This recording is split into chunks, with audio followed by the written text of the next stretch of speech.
The last time Karen Keshura was on a C-5A Galaxy, the long war in Vietnam was coming to an end. It was a different kind of homecoming flight. At just 7 months old, Keshura was one among hundreds of orphan Vietnamese children aboard the aircraft heading to meet their new families in America.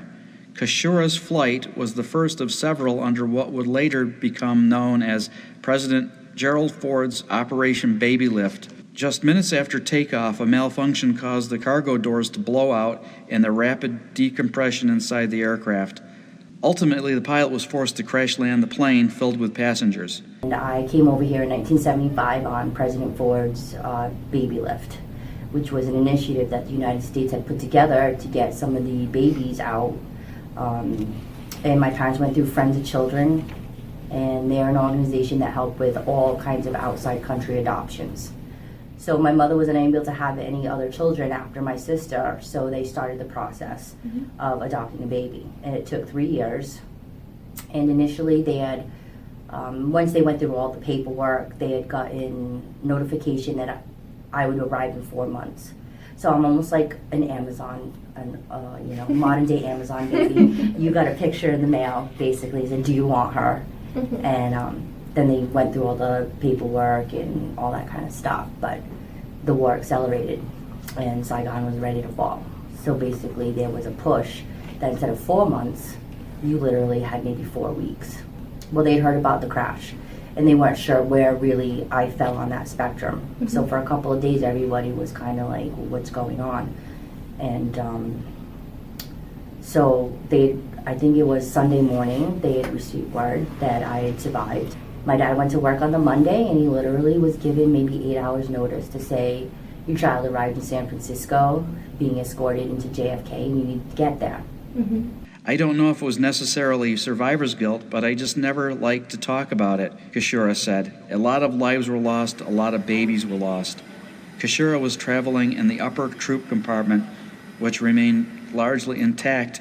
Despite the rest of the airplane's devastation after the crash landing, she and more than 150 children, Air Force personnel, and civilians survived the crash, but many did not. Aside from a binder full of photos and news clippings, Keshura never really dug too deep into her Vietnamese roots or what happened that day. Maintain a sense of humor about it, but I was a baby. I came over at 7 months, so for me, I've always just been me, a Keshura, American, for lack of a better term, so I didn't know anything different. So I didn't have this compulsion to find more, to maybe find a survivor, or anything like that. So maybe that's part of why I've never really delved into more of the story. She found a renewed interest in her story, however, when an old friend and classmate, Chief Master Sgt. Justin Thurber, invited her to Westover. Being the maintenance superintendent of a C5 base, I thought, what a weird connection.